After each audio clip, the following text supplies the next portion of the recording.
We're live Stuff now. I won't buy. No, there are more Boomer box sets coming out. Well, Okay, wait till a lot of people are here. Okay, we'll wait. But I'm doing this now when there are not a lot of people here. Well, maybe I'll wait to see if the person will show up. Hello, everybody. I received something in the mail that someone's perpetuating this nonsense. So Harry. All right, Wing. What are we getting? We getting London Town? He doesn't even. He can't contain himself. He Harry knows what I'm talking about. He has no patience. It's kind of silly. It's kind all of right. silly. Well, just wait. We'll wait. Okay. I'll be right back. Okay. Where'd he go? What'd I miss? Anybody who's a person that receives records in the mail, at least if you live in the U.S., I don't know what they do in other countries, but the U.S. Post Office, if you sign up for an account, geez whiz, no respect for broadcasting. Mute him. So here's the deal. When you sign up for the U.S. Postal Service, you get notifications when someone just prints a labeled address to you. You get a notification. Yes. So again, I get a notification from Delray Beach, Florida, and I go, who the fuck is sending me something from there? I didn't order jack shit from Florida. Jack shit's good. You should get that. I'll deal with you in a second, Harry. I have something to talk to you about. So I get a notification. This thing's coming. Here's the reason. I want to make sure I'm home to make sure I get the package. That's probably what the success of this nonsense is. Okay. and I think for the first time ever, the mail person that's currently delivering to my house likes me for some reason. Oh my goodness! What? They'll hire anybody. These very days. Nice person. Okay. Stop! I'm talking here. So I get this thing in the mail, and I open it, and this is what's in the mail. Oh, it's addressed from. Here's the address. Well, here, let's do this. I'm not going to dox my address. I'm not going to dox this address. Here's who it's from. Can you see? Can you read that? M. Davis. M. Davis sent me something from Florida. Here's what was inside.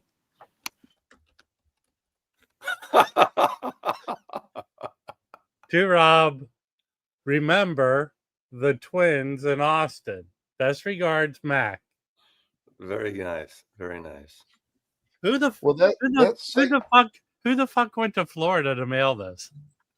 That segues right into a Grail that I bought this weekend. Whoever did that, their grandchildren or kids are gonna have polio eventually. So. Can you make me big for my Grail? Can't we dwell on this for a little bit? Whoever did that, it's a good segue. Free subscription to Record Collector News. Yeah, baby. That is such a hard record to find. Yeah. I'm working on cornering the market on that, baby. Yeah, well, you're not getting this one. No. I don't need all of it. Okay, here's another thing where we bash Harry for a few minutes. Okay. I get a message from... Come on, bring it on. From your better half. I get a message from your better half. Uwe. Oh, my God. Uwe sent me a message. Oh, I thought you meant my wife. No. Why would she message me? I was wondering. Your local record store, which basically is a really good record store, but the problem is their prices are insane. It's ridiculous. High voltage. So they get a jazz collection in, and they flip through, and he sends it to me, and it's pretty choice stuff, but just insane prices. I don't even know how this dude determines prices. That's what a lot of people say. Does he just go with his gut? I don't know what he references. They're not prices either. Anyone pays. But there was one record I saw that was cheap, and it made me think, oh, that's probably a reissue. And if it's the reissue, that's a lot of money for that reissue. But thank you, Uwe. Appreciate you it. can always call them and ask them, you know. One time when I was in there was a record I saw on the counter, and I go, "Oh, is that for sale?" No, it's the owner's collection. What the fuck are you doing that for? Where was this? High voltage. High voltage. Up in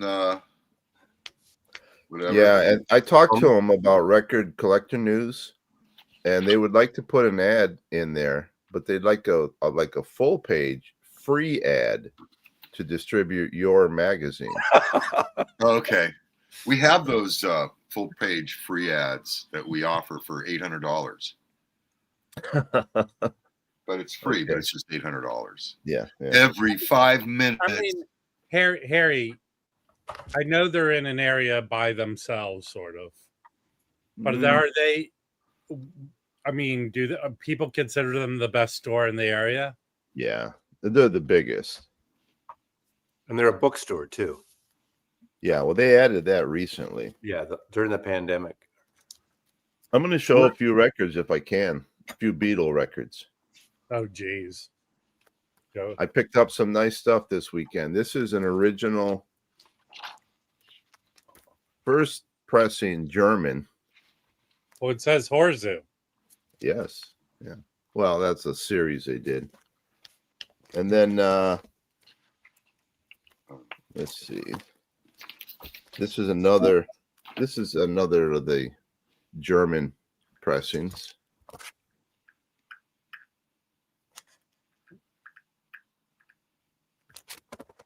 This is a reissue in a single sleeve instead of a gatefold.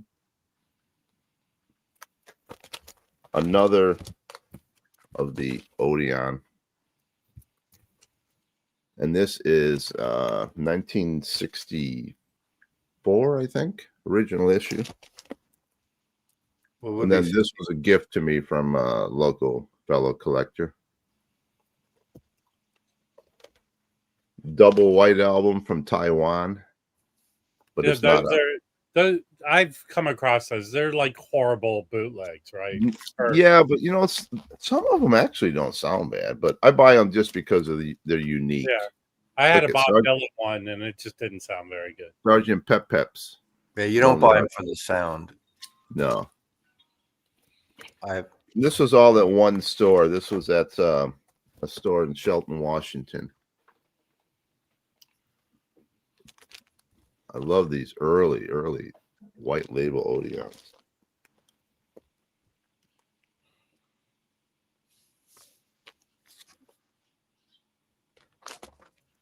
And then that was pretty much it as far as the Beatles go. This is interesting, though. Mickey Mouse Presents. A little compilation on MGM. So that was a fun drive out there. How far of a drive? About an hour. And then that's where I picked up that Mac Davis. Are you serious? Yeah. That is not easy to find. Really? I'm sort of with you right now, Patty. Nobody wants it, so you know.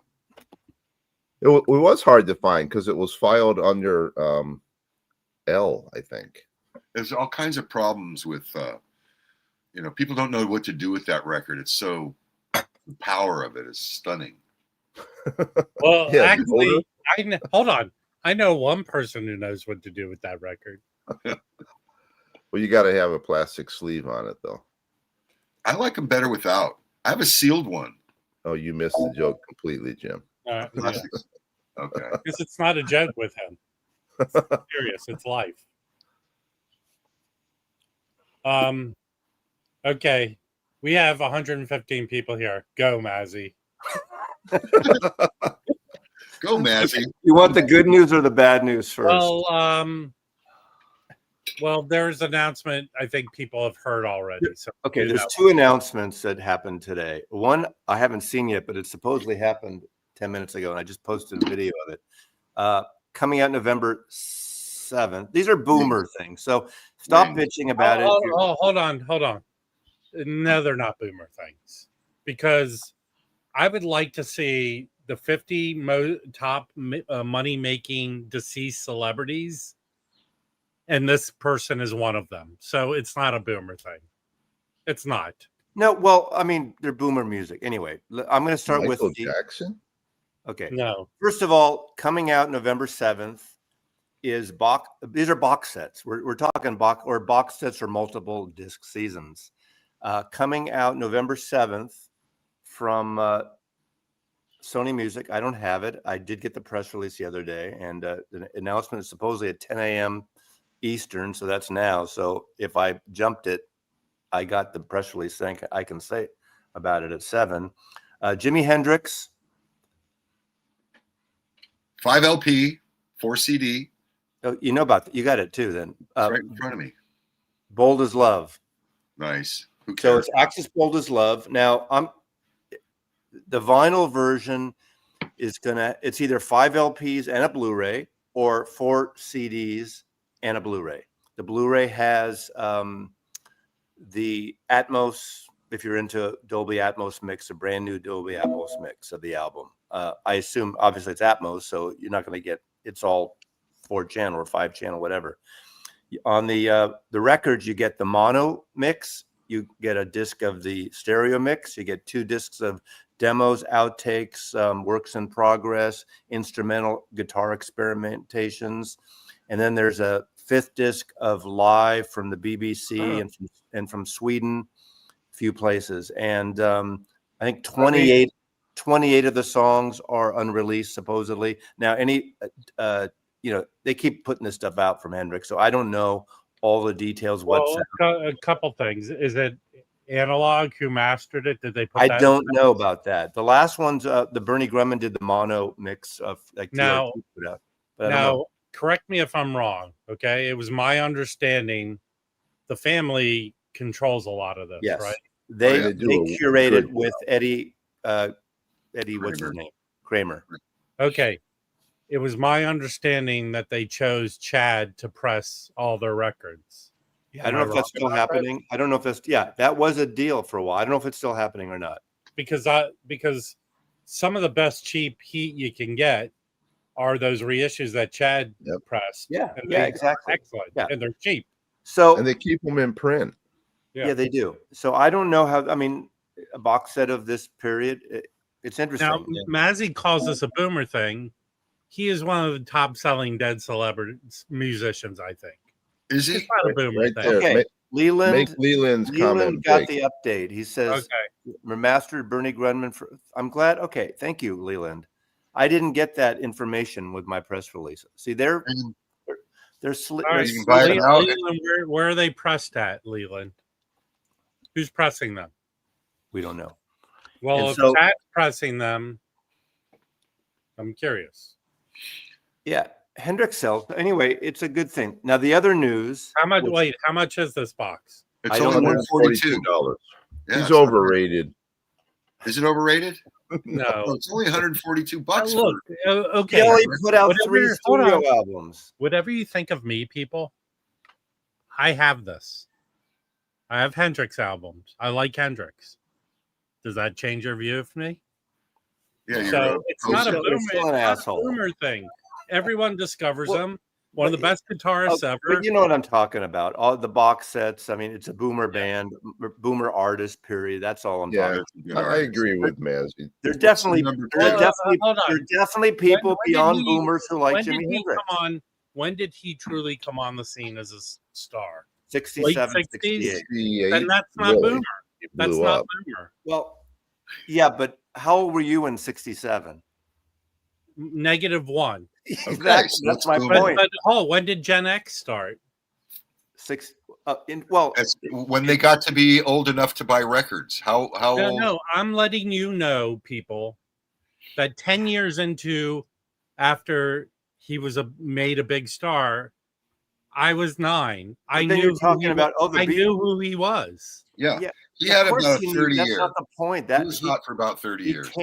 Your defense, your suggestion came in fruition during the boomer people were the kids buying the record. Your other one is a boomer thing, and it's not a boomer thing. What's your other one? Well, the other is after. You're right, but okay. The other thing is yet another 3-record and CD. There's a bunch of variations, of course, because we know that Uncle Macca likes to do it. Wings, comp. How many Wings comps has there been, or McCartney comps? So 3 LPs black. And what does this encompass? The Wings as all Wings. of Wings. What we need Wings is would be the 70s. London Town and some other albums. What is And the it's Wings gonna- period? it's gonna- Like 74? It would have been through 72. It'd be from two. Wildlife, theoretically. I haven't looked at the track list yet. Wildlife to Speed Us to Back to the Egg. Now, the thing is, Wings freaks, Paul McCartney freaks, are going to get pissed that they haven't done the.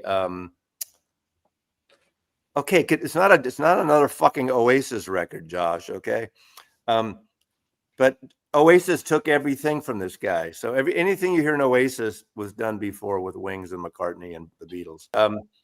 71 to 79. That's Wings. Thank you, Zeb. It's all bullshit. Yeah,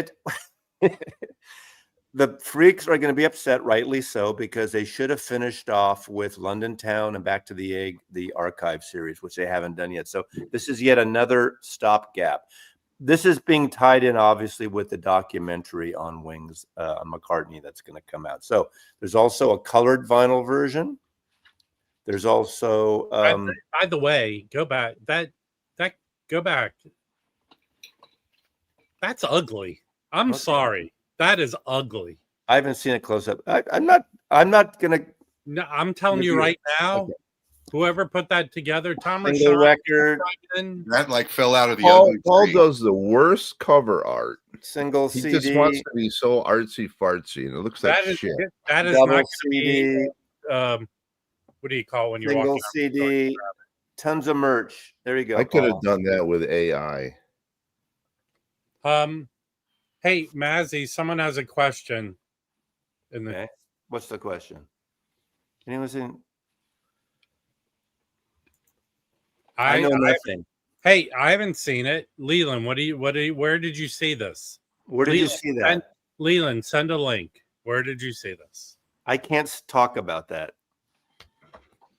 Where did you see this link? Send me That's the a link. non. I'm telling you right now.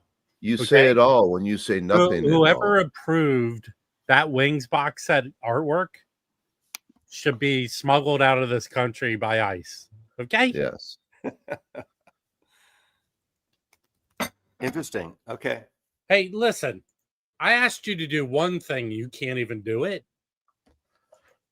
Okay, now I have to. Now there is rumors of 2 Wings box sets coming out, so that would be just. Well, you know, hey Harry, I don't know how you feel about this. My favorite Wings box set is at Wingstop. You get 20 wings, for $20. I don't think they would put a 3-record set like a holiday set, and then the archive sets this fall. Maybe next year. They need to do them. You're right, Harry. I can't believe, and with that coming out, with the anthology coming out, with Lennon coming out. Yeah, that's true. I mean, look at all this shit with, it's Christmas. Yeah, exactly. Rob, do you know why they're called buffalo wings? Because they take them from real buffaloes.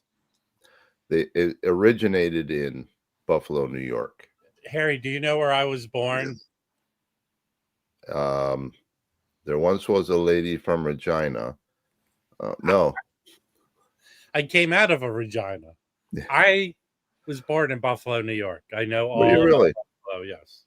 Fellow New Yorker.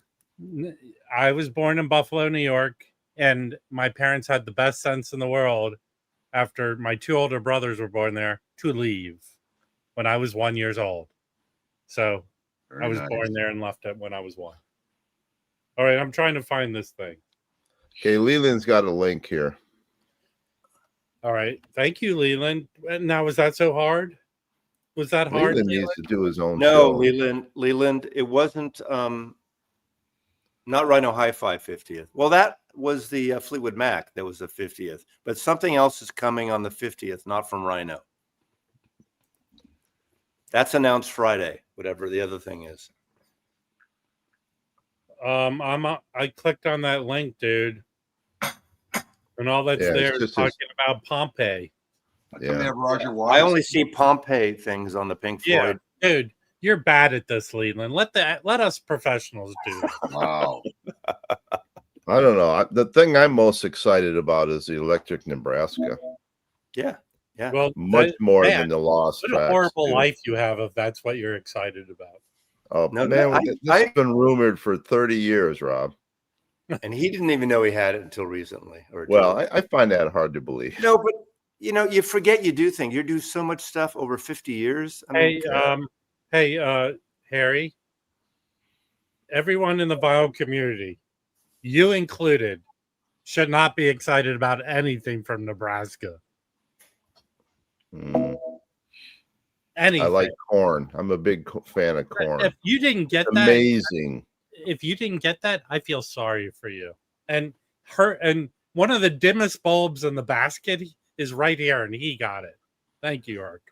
Okay, I'm looking at the Pink Floyd sign. What are you talking about? Profile picture, Leland. I don't know what you're talking about. Well, click on the image. Click on the thing where you see their story. Let me try that. Maybe it's there. I didn't see anything. Leland the benefit of the doubt there. Oh, let me go to their website. Okay, the website has this, so they still have Pompeii. Rob's the only person that I've heard pronounce that correctly. What? Pompeii. Yeah, they're doing Pompeii still over at Pink Floyd. Yeah, I think did you take too many Flintstones chewables this morning, Leland? You got to keep them separate from the gummies.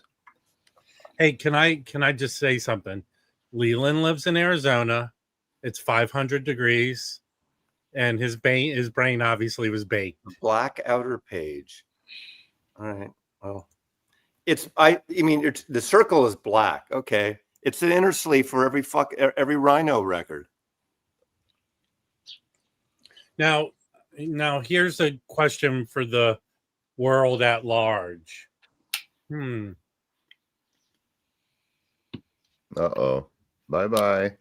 Apparently it's pouring hard in San Francisco. Hey, now, Harry, how do you feel about Electric Nebraska now? Sit on his lap when they turn the power on.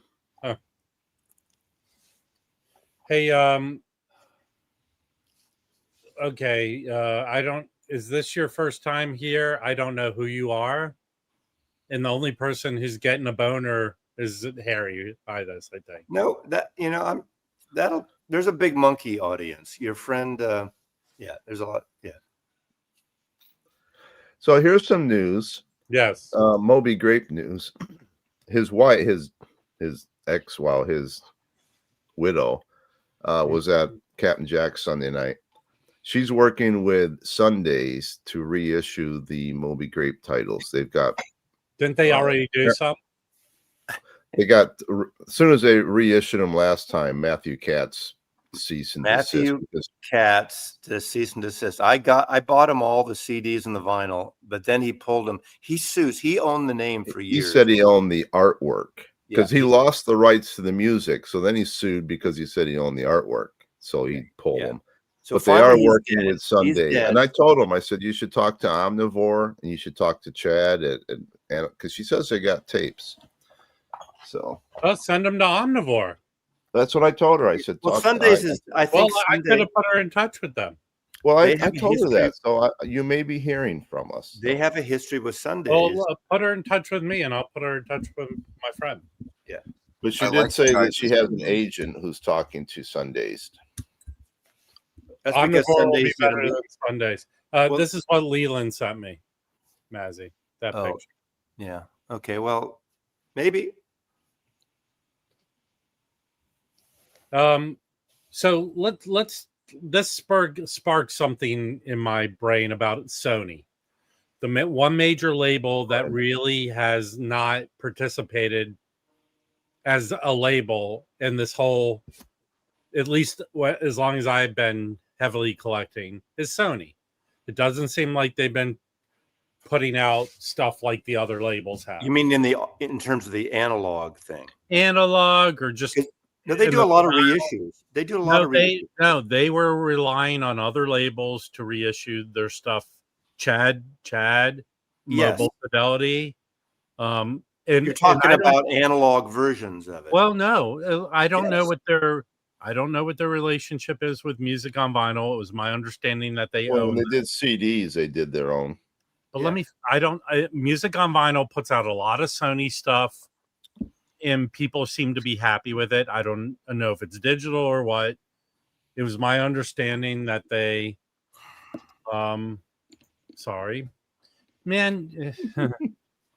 So it was my understanding they kind of own music on vinyl, but they have not participated like Universal or Rhino Warner's or any of them. They're not doing this. Think about this. They've done Pink Floyd. They've done Bruce Springsteen. They've done Bob Dylan. Well, you're right. But you're not. You're right. They're not doing the all analog. Wait. Okay. Like let me understand the Springsteen stuff and Billy Joel. They've done sort of that stuff. They do a lot of stuff. There's a company that owns the Bruce Springsteen catalog. It's not Sony, or did no, Sony bought it? Sony bought it. He did sell it to Sony. Okay. But okay. The Springsteen stuff is kind of recent. The Billy Joel stuff is recent. Yeah. So are now they going to really full force come out? Here's the problem. Rhino has what's great about Rhino. They have their hi-fi. Whether you like what they put out, they do, and their and their reserve. They have an all analog division. And the thing is, what's different with Rhino? Rhino is strictly a reissue catalog division of Warner Music. Are we talking about Sony or Rhino? Rhino. Let's talk about Sony. That was my question. I'm leading up to that. Like Universal doesn't do it either, except for Kraft, which is not owned by Universal, but they're distributed by Universal. They're owned by Concord. Hold on. Universal does it. They have Verve. They have Blue Note. But only the jazz stuff. They don't have a rock. No, you just go to UDiscover. They have the Rush. They have Rush. They put out. But those aren't all analog. Those are digital. We need something for Bridge Over Troubled Water. Just go into the Simon and Garfunkel catalog. Let's get some really nice bonus tracks. Well, they let Lo-Fi do that. Universal does it, and again, back to my original question. And Sony doesn't do it themselves. So no, hold on. I don't know where you're going all over the place with this. Well, I'm leading up to it. Universal does it. Whatever scale they do it on, they do it. Warner's does it. It's 1/20th scale. Sony does not do it. Sony doesn't do it. Any good reissue that came out of Columbia has been done by other companies. Well, now, that is not true. To get into this, anything you can do, I can do better. Sony does a lot of reissues, a lot of repackages. They just don't do that all analog thing. Well, know what I'm saying again. That's what I said. Boston has come out. I mean, all these records come. Well, what Boston has come out? No, but not all analog. You're absolutely right. That's what I'm agreeing with you. And again, it's like talking to a brick wall here. Again, Sony hasn't done this like the other companies have. I agree. They license it out for that, but they I do. I want to comment on Dan B's comment. Okay, a lot of that stuff got blown out of proportion. They didn't lose as many titles as they thought. And then here's another thing with this fire, and everyone seems to be okay. It's not earth shattering that there's a backup tape of some kind somewhere. Yeah. Okay. Thank you. Tape is tape. I mean, what if it's second generation, one away from the master? Hold on. Okay, Leland, you must know something that we don't know, because this is the biggest screwball here that will search for the next 10 hours to find an answer. You are screwball, Zeb. I'm sorry. Is Jim asleep? No.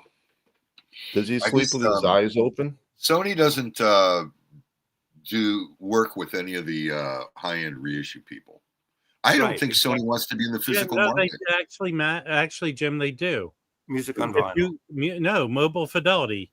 They have a deal with MoFi, but they won't work with Impex. They won't work with anyone other than they used to, because they did. Donovan. They used to, but they don't anymore. It's over. Right. That's the way of the world. Earth, Wind, and Fire. But all the labels are doing that. All the labels are pulling back. They're doing their own reissue. Look at Rhino. Last spring, Sony laid off like almost 2/3 of their catalog division employees. They don't have they don't even have a department for licensing to guys like that anymore. Good. Anyway. I hated waiting at the DOL. You'd be there for hours. What? Department of Licensing. DOL, yeah. But anyway, are these the kind of jokes we get at Harry Fest too? It's so early. Harry, have you smoked anything yet this morning? Not yet. Might be time. Okay. All I'm saying was, did he really? What label did he release his shit on? Let me see that again. Put that Columbia. up. Columbia.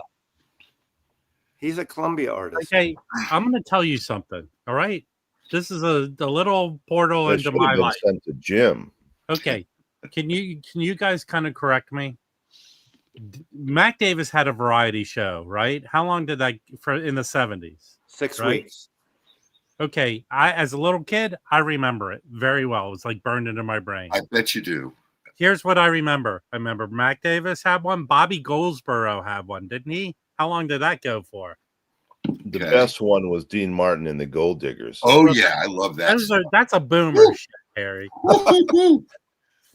So I remember Mac Davis, and I remember him going, don't get hooked on me. I never saw alive? Like the Gold Diggers on TV. He died like 2 years ago. The Gold Diggers, I've never seen. Mouth disease, I think. Yeah. He got footsie disease. And he acted and he had a small successful movie career. He was so multifaceted when you think about it. Yeah. He had the hair. Was that a perm or was that his hair? Well, I don't know. Come on. What would make you more jealous as a bald man, Jim? Either way, So you only do the show 2 days a week. You think it's really important talking about these MOR show hosts in the 70s? No, dude. I'm having memories are coming back to me. My brain is fertile for nostalgia from when I. Here's the deal. Okay, Mazzy, you had no siblings. Jim is the oldest. Harry, you have no siblings, right? I have a brother who's 15. Oh yeah, your brother's like 20 years older than you. 15. Okay, well, he was out of the house. 87. Yeah, but he was out of the house really when you came around. Yeah, but he's the reason I love music. Part of it because I was young. Well, he was still there, but he listened to doo-wop. He listened to Aretha Franklin. He listened to Van Morrison. He turned me on to that shit before I was. Okay, all right. So you're probably the only one who would say when you have older brothers. So I have a brother 3 years older and 6 years older than me. When you have older brothers, I think that makes you older as a little kid because what they're exposing you to. So we're not talking about that. My therapist said don't discuss any of that. Not on YouTube. So all I'm saying is whatever they put on, I would watch. I shared a room with my brother who was 3 years older than me for, I think up until I was 11 or 12, we shared a room. And we had a TV in our room, a little black and white, that somehow would go to static and you had to hit it to go back. So he would make me sit down by the TV to whack it. But that's the original whack-a-mole. Yeah, it was the original whacking. That's the original. So, then a TV show would come on and you'd talk about it. And then you'd hit it again, another TV show would come on. Oh, it's I Dream of Jeannie. Hey, here, okay, I'll say this about Harry. When people say this, you know what it means? You are a mistake. Oakenfield, you are a mistake. My mom's brother is 17 years younger than her. Yep. Mistake. And you know what I would always say about my uncle? I felt if any human being in the world who had my sympathy, it was him, because my mom and her sister were out of the house and he had to live with my grandparents. And my grandma. It's pretty cool. It's pretty cool. Hey, you got to give your parents some kudos if 17 years after they have a bunch of kids are still fucking. Okay. I loved Dr. Roberts' comment about how his wife got pregnant. He said the IV didn't work. He said, I tried the honor system. I got an honor and I stayed on her. I thought that was very good. That was good. Yeah, my brother passed away. He had 4 kids. his oldest, he had a kid, the youngest, the age difference between them is 12 or 13 years. So I have the daughter. I don't know if you're a sibling then when there's that much of an age difference. I have a 25-year difference between my kids. Yes. Well, there you go. You've screwed them royally. So, okay, here's my Mick question. Jagger. Your oldest, Wow. your daughter's your oldest, right, Jim? Right. Yes. What is the relationship between your youngest, which is your daughter? What is the relationship between My youngest is my son. Oh, wait, that's right. Yeah. They is it kind of an uncle-y kind of relationship or No, it's not. When they get together, they're all children of me. Yeah, but you're kind of like a child. So it's like I peaked emotionally. I'm stuck at 14. Well, 14. Are they all taller than you? Oh yeah. Well, yeah, they are. His daughter, Wow. they're taller than him. Oh no, so they don't really look up to you. My youngest daughter is shorter than I am. Oh, but my youngest she's son, the only one that looks up to you. Yeah, the rest of them look down on me with pity, as they should. But I was able to torture them psychologically, and I still can. But what's the relationship between your youngest daughter and your oldest daughter? They just text sometimes. They don't have that much of a relationship. They did, but now they're doing their own things. Yeah, okay. We get together like 10 times a year, and that's it. But now, how many kids are out there that they don't know about? Well, Jim doesn't know about. Do you lay awake at night hoping nobody does DNA tests? Oh no, we've already had that situation, bro. We've stayed away from. Oh yeah, we've had that sitch. It's a crazy, mixed up, fucked up world. It's crazy, mixed up world. It's a crazy shook up world. If you're gonna use a quote. Okay, I'm sorry. Mink DeVille. Yeah, come on, Harry. I never even heard. What's your shit straight? I couldn't tell you. Hey, Rob, something I've been wanting to talk about for a while, and I keep forgetting to bring it up. But lately, I've been watching on YouTube. There's a whole shitload of these mini films, mini movies, anywhere from a minute long to 30 minutes long. Yeah, they're called short films. They're great. I love them. Well, there's a whole series of sci-fi. So just so you know, there are companies who have got together over the last bunch of years and see the money-making potential in YouTube, and they've kind of been a place to go to with your short film. But I've produced a short film. That's kind of the way people, have a calling card. It's kind of like their calling card to get a feature made. So most people will make a short film because it doesn't cost much, and use that to try and get financing to make a feature. But now, has anybody broken out from those and become a star? Yeah, tons. Because I look at some of them and I say, "Oh, I know this guy. But was it before he was famous or after?" Look, famous people now make short films to get experience like directing and stuff like that. But there's a category in the Oscars for many, many years of short film and a short film technically is something under an hour, I think. But typically they can a lot of these are 15 minutes long. A minute to 10 minutes. But 20 minutes, that's the average of short film. I'm going to go refill. I'll be right back. Cool. And used to go when you went to film festivals, I've been to Sundance like 12 times. And when I started going to Sundance, before they would show a feature, they would show one or two short films before it. Seems like they all win awards of some kind, a participation award. A good film festivals have a shorts category, and then they have a feature category. So my short film, the pandemic screwed my short film, but we got into the Santa Barbara Film Festival, which is a very prestigious film festival. Do you have a link that we can watch it? I'll share it in our group thing. It's really good. It's good, and it was all spurred by a buddy of mine who brought me and another friend in to help get it made. and he was connected. So there are famous people in our short film. And I just, I hit a milestone on my subs. I'm not at Mazzy's level by any means, but I hit 2,000, which I thought, wow. Well, I remember when I hit 100, I thought, who the fuck wants to watch my video? Hold on, Harry. If I were you, I'm not the person who pats myself on the back and does a post when I hit a milestone number. But if I were you, I would do it.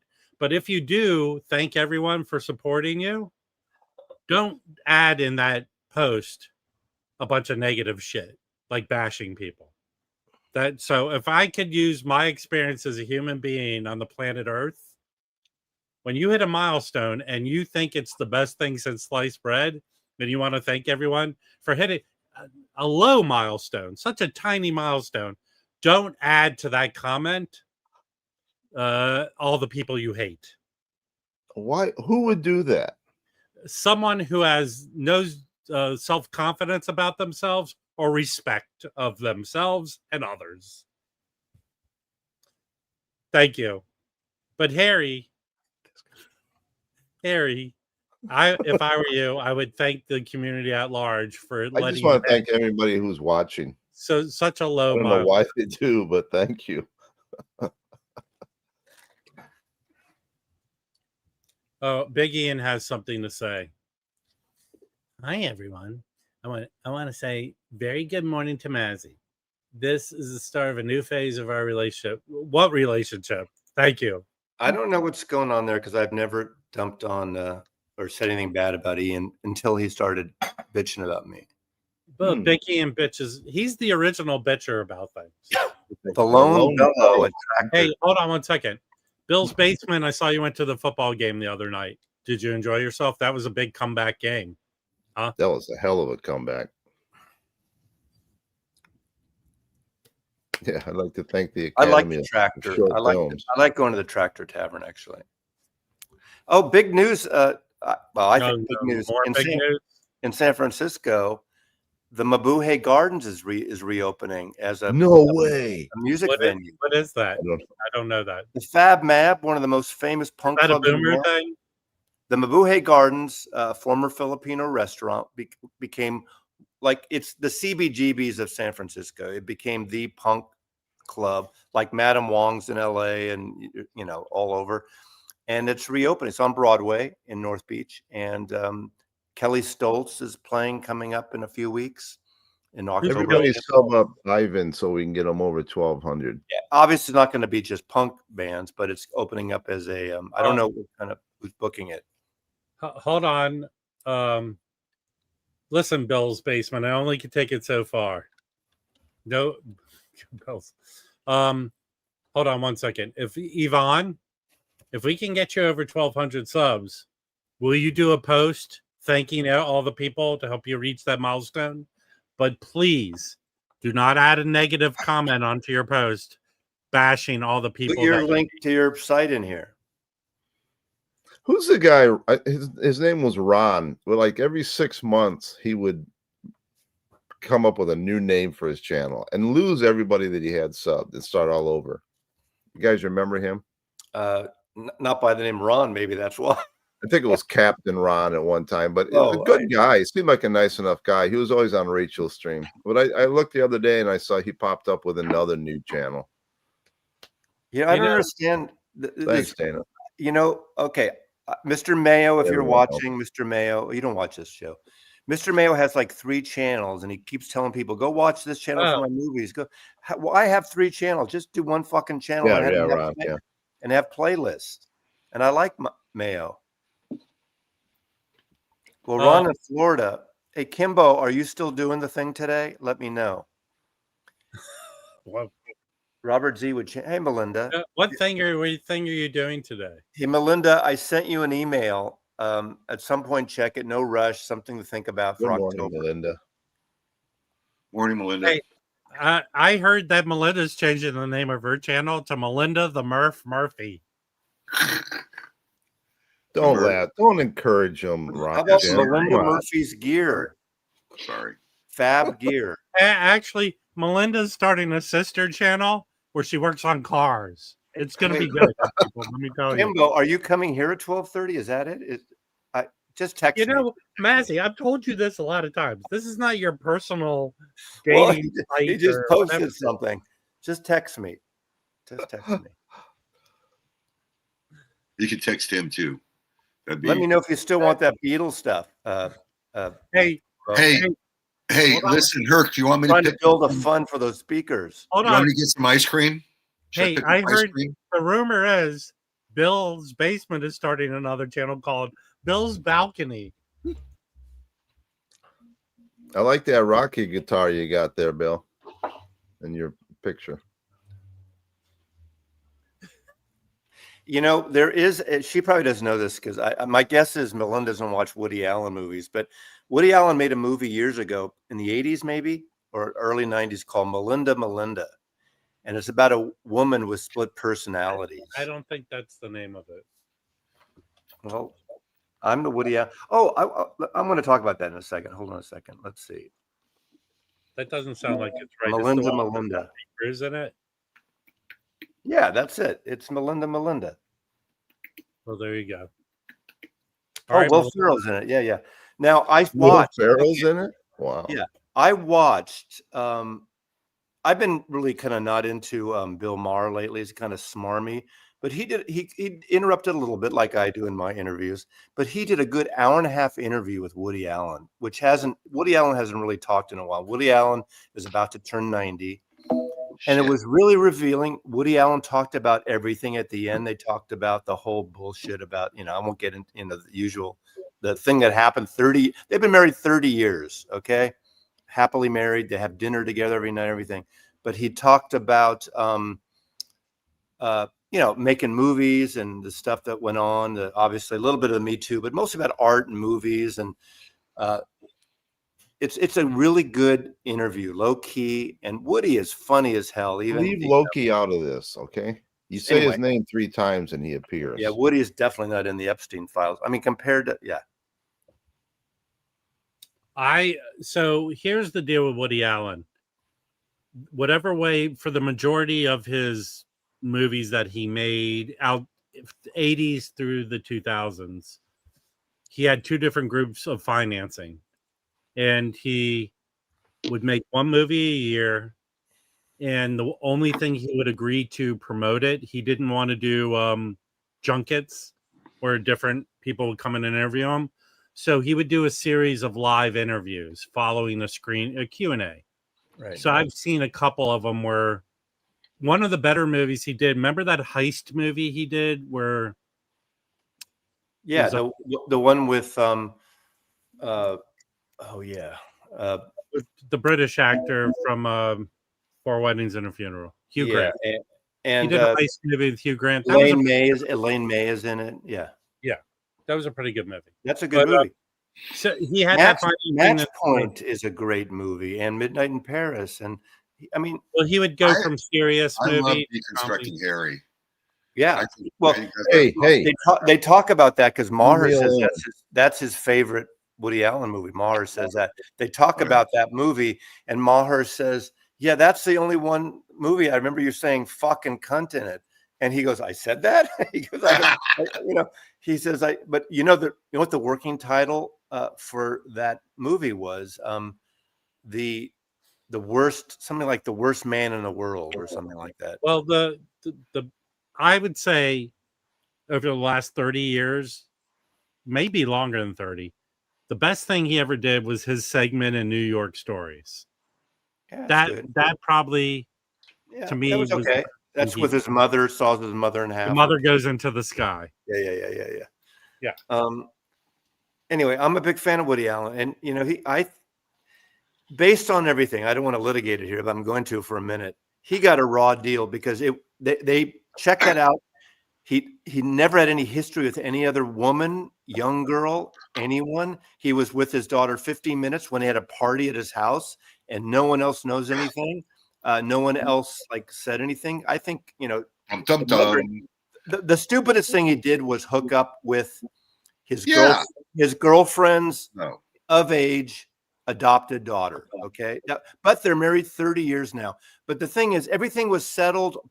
artists and actresses worked with them for 20 years after that. And when the Me Too movement hit, and his stepson or son, whatever, was This a leader. Going to go very well for leader in that. Yeah, Ronan was a lot of the the stuff got litigated from 20 years earlier. Nothing new, no new. So he got, he fucked. He got fucked. I agree.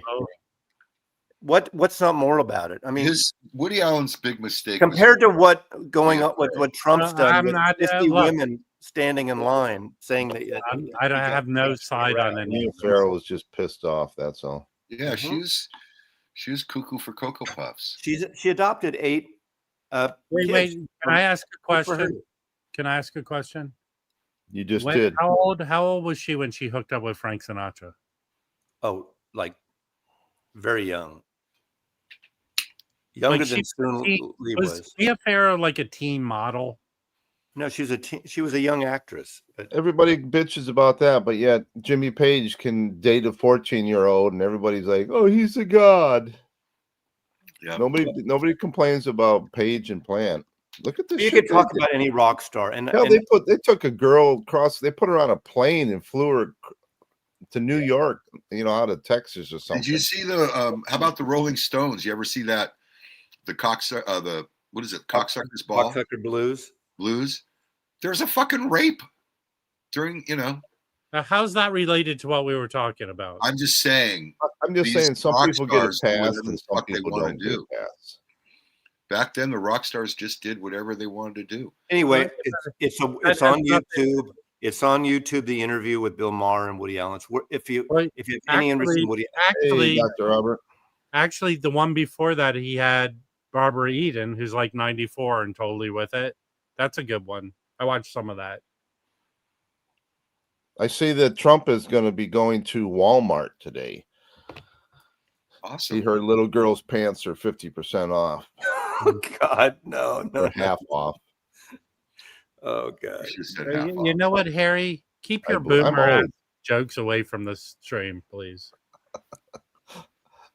Okay, so Sinatra was 50 and Mia Farrow was 21. There you go. So yeah, I mean, yeah, it's hey, people meet people in different places, and historically, back in the day, Woody Allen never spent a night at Mia Farrow's apartment across the park, so it wasn't like she was there and getting groomed and all this other stuff. They met, and it happened. Yeah. It happened. I mean, shit happens. It was Cupid's arrow. And the proof is they're together 30 years now. Okay. Hey, Mazzy, what's your next milestone in subscribers on your channel? 50,000. How far away are you from? Oh, I got a long way to go. I'm at. Why don't you put your link up there so people can sub? What are you at right now? What are you at right now? 41,000 plus. No, so if you hit 45, that's a milestone, I think. No, 50. If you, I don't want to. Hold on, Rob. Mazzy, work. Rob, wait, listen to me. Would I actually promote anything with the number 45 in it? I'm skipping that number and going directly to 50. That's sad. That's a lot. It's a lot. 45. That's the most ever. No one's ever had 45 except 47. 47 was the best ever. Yeah. It's really funny how things go like this. Forward to 48. Melinda probably knows this. They go like this, and then they jump. You do a video. You do like a clickbait thing. Or something. For someone like me, I don't know how you big people deal with it. When I see a jump, my automatic assumption is someone mentioned me on a channel better than mine. There you go. So I had a jump recently, and look, it was a lame ass jump. I think Tim did a little shout out to me. I'm trying to figure out how to get people to unsubscribe. I'm about 200. Well, apparently Amoeba's doing that for you. Amoeba, they're nothing. You want to talk about that now? Keep doing what you're doing, Jim. I think you're doing enough to lose subscribers. Hey, I have an Amoeba story. Okay, Jim should share this story. I think it's bullshit. Go ahead, tell the world. Oh, wait. There's a point. I would like a point to Jim's story. So after Jim tells the story, I'm going to make a suggestion to all the people watching after Jim tells a story. Tell your story, Jim. Okay. Fabulous. Let's talk about that for a minute. No. The jobs report is just unfucking believable. Tell your story, Jim. In order to talk about Amoeba, we have to go all the way back to the Civil War. No. So Amoeba Records on Sunset, when they were in the old building, they had a place for for free publications. And by the way, this is one of the largest sections I've ever seen at a record store for publications. Yeah, you're talking about the old store. They had an elevator. It was in they had a coat check area. Basically, check your bags in when you entered the store, and around the corner was an elevator to the parking below Amoeba, and it was a big section with every flyers and papers and everything. They don't have it anymore. Thank you, Rob. Can we get Elliot up here to tell it? No, wait. Well, Go ahead. Tell your story. No, can I? Really? All right, here we go. So I used to move about 500, 400 papers a week there. It was awesome. Blah, blah, blah. And then what happened was that building on Sunset, Amoeba owned that building. They had a lease with an option to purchase. So what happened was they exercised their option. They purchased the building for $10 million. 9 months later, they sold it for $30 million. Put $20 million in your pocket, guys. So that was great for them. And they were going to move to a new location, and they're moving, and things are happening at the new location, and boom, the pandemic hits. So what does Amoeba do? They do a GoFundMe where they collected about $500,000 from a GoFundMe. And then, like everyone else, they got some payroll protection plan money, probably millions. You didn't have to pay that back either. So that's just a little background on what. Thanks, Biden. On what's going on there. So pandemic hits. Right before the pandemic, they did a test where they tested an ad in my paper. They spent about $1,000 over the course of 4 months with me. And they tested against the LA Weekly. And they spent about $6,000 over the course of 4 months. And guess what? The LA Weekly did better. So they dropped their ad based on that. And I'm like, hey, guys, wait a minute. That's not the same campaign. Spend $5,000 with me and see what happens. But they decided to drop their ad. Okay. Pandemic hits. Everything now they're going to open the new store. The pandemic's over. They open the new store on Hollywood. It's a little smaller. The parking's fucked. But parking is better. Parking's okay, but it's not like whatever. It's better. So now they're telling me we don't have a place for your paper. You can't put your paper at Amoeba. And I go to Amoeba and I see that there's a little card table right in front of the guards. And there's New York Jazz is there. It's a nice little paper, been around forever. And there's a few other things. So I'm like, well, what the fuck's going on? I don't really understand. And they tell me basically if I want my paper in there, I have to give them a free ad. Okay, fine. I give them a free ad. A little tiny little square. No, I give them a big fucking full page ad. Okay. Oh, you did already? In the past. And I put my papers there. But now we're not moving anywhere near as many papers as we were at the old place. It's, it's just not quite as good a sitch for moving my papers. But I'm giving them a full page. I don't want to now we have to get political. I got hit with 2 tariff increases this year. Well, the next one's coming in October.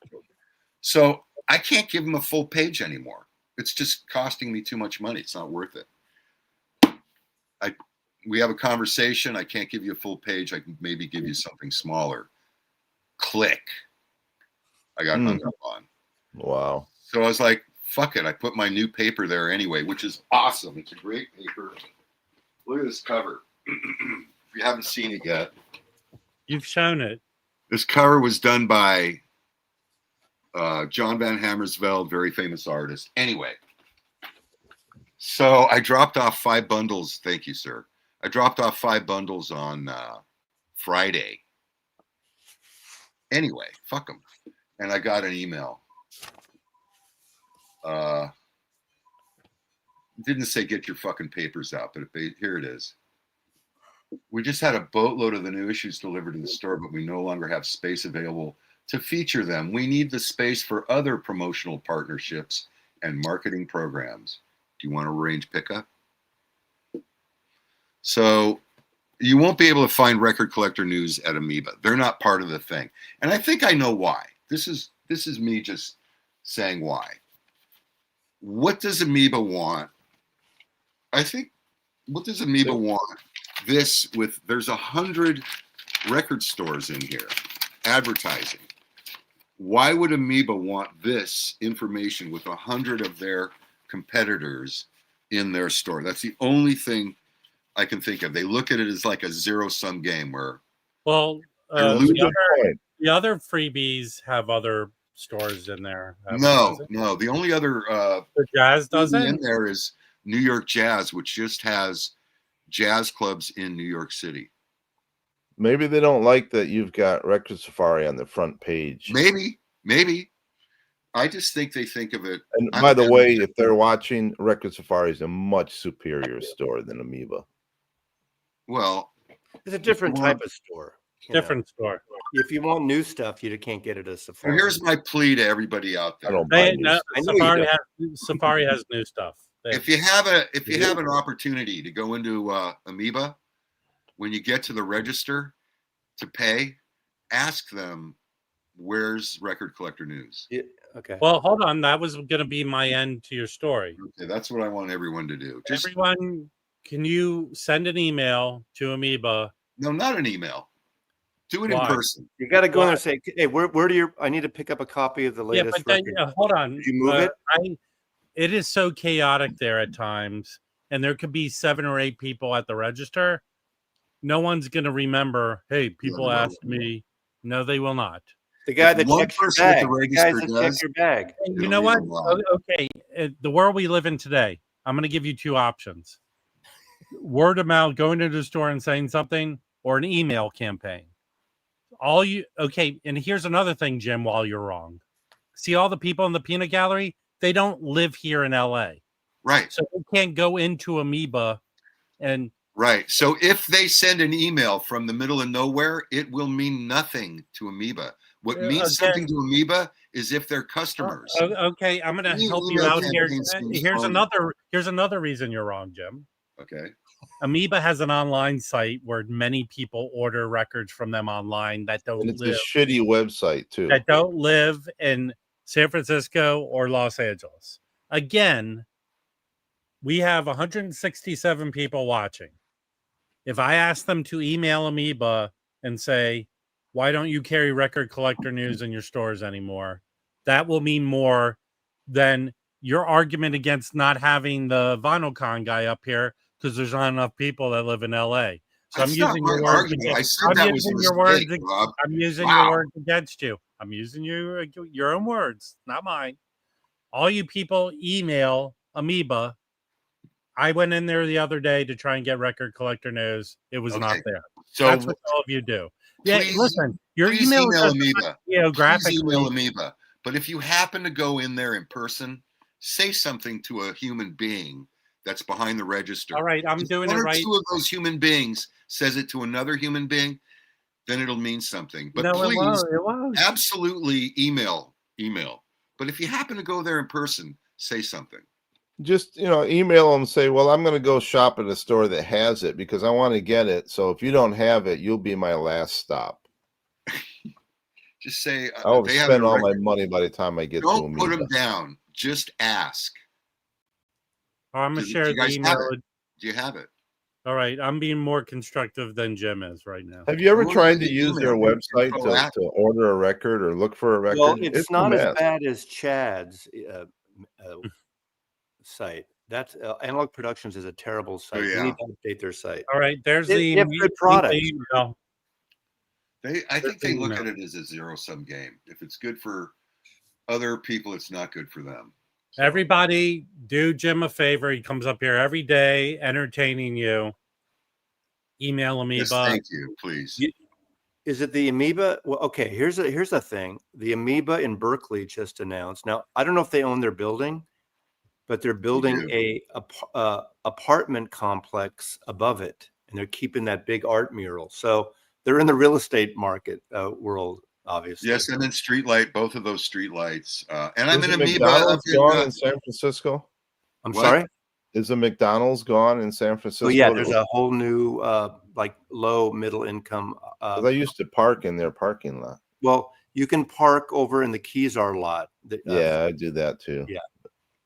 I'm in both streetlights. But I always find street parking. I find meters. I'm a San Franciscan, so still. Yeah, you know, Mazzy, even though he's a boomer and his mind's going, he still knows where to find a parking spot. I park in every fucking city I drive, and I find parking. People don't look around. Hold on there, Sonny. Remember the time you went and visited Vancouver? What happened there, buddy? I got a $90 ticket, but you know it's funny. It was in a parking structure. But it was $90 Canadian. Yeah, like $3 American. No, yeah, that was fucked up. I was meeting with Steve Westman, and I got a fucking ticket. All I'm saying, well, hey, Dr. Robert went to Germany and got like 3 tickets, like the first week he was. Hey, right now, there you go. This is Rick's has a usefulness. Everyone, most people say he's useless, but he's got it. He's gonna start this going now. Jim, if you give me a free quarter-page ad, I'll stock Record Collector News here. No, what I'd like to do, I'll give you a free quarter-page ad, but I need you in exchange. Come down here to the corner of Hollywood and whatever, and just pass out my paper to people coming out of. Why don't you do that with the homeless people? Make them do it? Okay. Well, I mean, give them a couple of bucks. Here, Jim, I got a question for you. And I don't know what the permitting thing, you know, those newspaper boxes they always used to have, you probably have to pay. Get one and put it in the pole right in front of Amoeba. Can't you get like the National Guard to hand them out for you? ICE? Hey, man, we got ICE back. They can just pull you over anytime they want to. Okay. If you're brown, you're going down. I know Rob doesn't like this, but the only thing I'll say Korean, you're going down. Hey, Rob, come on. Rob and Jim, as a Jew, remember when they used to pull Jews and gypsies and homosexuals in Germany, Nazi Germany? Literally. Yeah, and I was all for it. Now, hold on. I'm muting Mazzy because he's really stepping in it today. I hate to be the manager of his mail because there's going to be just endless hate mail coming at him. I don't remember any of this. You know why? In the 30s. I wasn't in Germany during my grandparents were from Poland and went through. I wasn't even born yet. There are none so blind as those who will not see. Picking people up because they speak Spanish and they're brown, that's legal in America? I mean, it shouldn't be on any ethnic. It shouldn't be on white. It shouldn't be on They should pick people up who claim they can find a parking spot in any city. Okay. Well, come on. I don't even go anywhere unless I know I've got a parking spot now. The Supreme Court used to be checks and balances, and they're fucking like, I can't believe what they're doing. Oh, gosh. All right. I liked Mazzy better when he was talking We're about. in the second hour now. Let's update. Let's kind of retrace what came out today. Wings announced, Paul McCartney and Wings announced yet another comp of probably a dozen comps they've had now. So there's no expanded London Town or Who's Back putting to the it Egg out? yet. Who's putting it out? Well, it's Universal, which is McCartney. Anyway, so 3 records. Ugly, by the way. 3 records. Ugly artwork. That looks so bad. One record. Once Rob is right. Yeah. 1 record, a CD, a double CD, Wings. Next, just announced today, coming out December 7th. And this is cool. And it is Bold as Love, Jimi Hendrix, Axis Bold as Love. And you get on the vinyl box, there are 5 LPs, and plus a Blu-ray. The CD box, there's 4 CDs plus a Blu-ray. The vinyl box, the main albums are mastered from the original flat master tapes. I just got an update by Bernie Grundman. What does that mean? There's no EQing on them, so they're not futzing with them supposedly. So they've been using the master tapes all along, which is great. And Bernie Grundman's been cutting these mono album. Yeah, hold on. Stereo man album, 2 albums of outtakes, and 1 live album. Question for you, Mazzy. Do you own the mono version of the album? I have, but not the original. I have a Bernie Grundman cut from like the last decade. Yes. Original tapes, but not. I'd much rather listen to the You know what? Actually, I think I had a copy of the mono Bernie Grundman, and it didn't sound that good. Yeah. The thing about that album, there's a lot of pan potting. Yeah, I like the stereo better. And flanging and phasing, whatever you want to call it. Yeah, I think it's better. Pirouettes. 2 records he put out in '67, although that came out in January '68 in America. Why are balloons going up? Because I did this. Every time balloons happen on Mazzy's screen, he gets another gravy train delivery. Exactly. Oh, come on. Doesn't work. Bam, bam, bam, bam. Anyway, those are the latest, and there's a big announcement on another big box set of a 50th anniversary album coming out. It's being announced Friday, but I don't know when it's coming out. I guess before Christmas, but I don't know. Hey, how'd that last Rhino High Fidelity do for the Sex Pistols? Did it sell out? I don't think it's sold out yet, but apparently, according to Westman, it's doing very well. Okay, here's a pisser. This pissed me off. I get a call. I get an email at about 9 o'clock yesterday morning from Zappa.com. They've got in the vault. They found some copy of the old masters, numbered, out of print, blah blah blah. 10 record set. I'm going to the website. I'm ready to hit buy. It's only $200, and phone rings. It's a buddy. 15 minutes later, I get off the phone. I hit buy. Sold out. Sold out. Sold. Hold on. Harry, let me ask Harry this because Mazzy will give me some long drawn out explanation. Harry, when you're doing something that's important to you and someone calls you, do you just like go to voicemail? I'll call you. Wait a minute. I'm getting a call. Wait a minute. Hello. Yeah. Oh, I'm sorry. Okay. Go ahead, Rob. I'm sorry. What were you saying? Here's the worst thing that people do. And I think Mazzy's done this to me. I call Mazzy. He answers and goes, "Hey, I can't talk to you right now, but I'll call you back." You're talking to me right now. Don't answer. Okay. This is proof of life. All the Whatnot auctions got shipped yesterday. Okay. Congratulations. How many packages? How did you get a picture of that? How many packages did you do, Mazzy, from your Whatnot? Is that your Well, you roll them in a cart? No, what I do is I go to the main post office down in Soto because I pull back of the loading dock, open my thing up, and they have these bins. And I say which one for media mail. I don't have to wait in line. I don't have to get, like where all the customers are. You go to the loading dock where the trucks pull in and out. You can drop. Why don't you just use your U-Haul? Anyway, only 12 packages, 25 orders. Okay, in my auction, Mazzy, I had 30 packages. 30.